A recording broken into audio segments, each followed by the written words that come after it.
To get an idea of how wheat quality affects marketing, we headed over to the port of Catoosa. There, Tori Vanderwagen, a grain merchandiser for Gavilon Grain, showed me how they process and grade incoming wheat.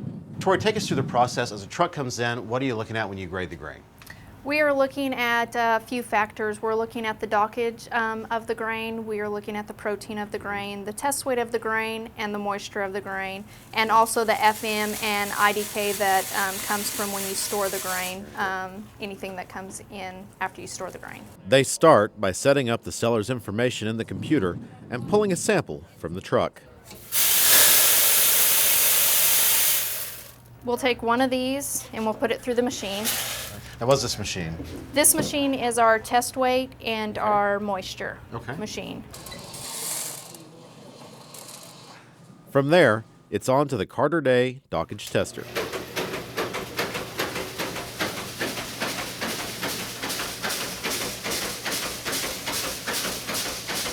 This machine sifts the sample, separating wheat from dockage and foreign material. This is more your FM, what is larger than the wheat.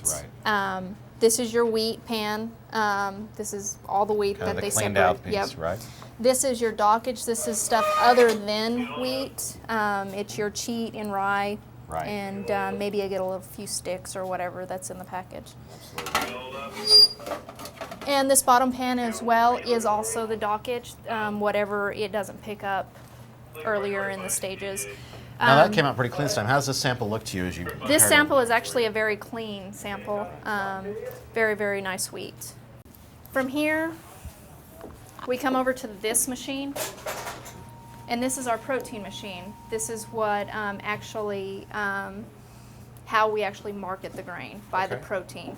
After seeing how they get those numbers, I asked senior merchandiser Raymond Dixon what they mean to him. So now, Raymond, those numbers we got testing upstairs, they're not just for amusement. They really do affect how you market things. Can you talk us through that? Oh, most definitely. First of all, we looked at the test weight. Test weight is going to affect, you just have more product and higher test weight. Right. And consequently, you want a higher test weight, 60 pounds or above. It makes it better for milling quality. It's just a better overall product. Secondly was the moisture. You have to have something under 13.5. Really, you would want it under 13% moisture to store it. You get the higher moistures, it will go to heating, and then you have all sorts of problems associated with storing grain. Right. All right, now what about protein? Protein is, for us here at the port, it's everything. In the years that I have been trading grain on the river, we've had it go from a minimum of 11 protein, which means that we could not load a barge out without it being at minimum of 11 protein. It had to be 11 protein or higher. And now in the last 5 to 6 years, we've seen that minimum raise up to 11.5 protein. And they're even now are asking for higher protein, such as your 12 and 1250 protein. And if it's below those numbers, it might as well be laying on the ground for you. For us, yes. Okay. You say that, but at the same time, hopefully we'd find a market for it, even if it doesn't meet those standards. But it certainly would not be as good a market as we would have with the higher protein. Now, and when you talk about these numbers, you're not necessarily talking about a single semi-load coming in. You're talking about, you need an overall number larger. Yes, we need a crop of that because all grain is commingled in your country elevators as well as here, and it's unless you have several bins that you can segregate it, by protein and everything, it's very difficult to gain the advantage of having that higher protein.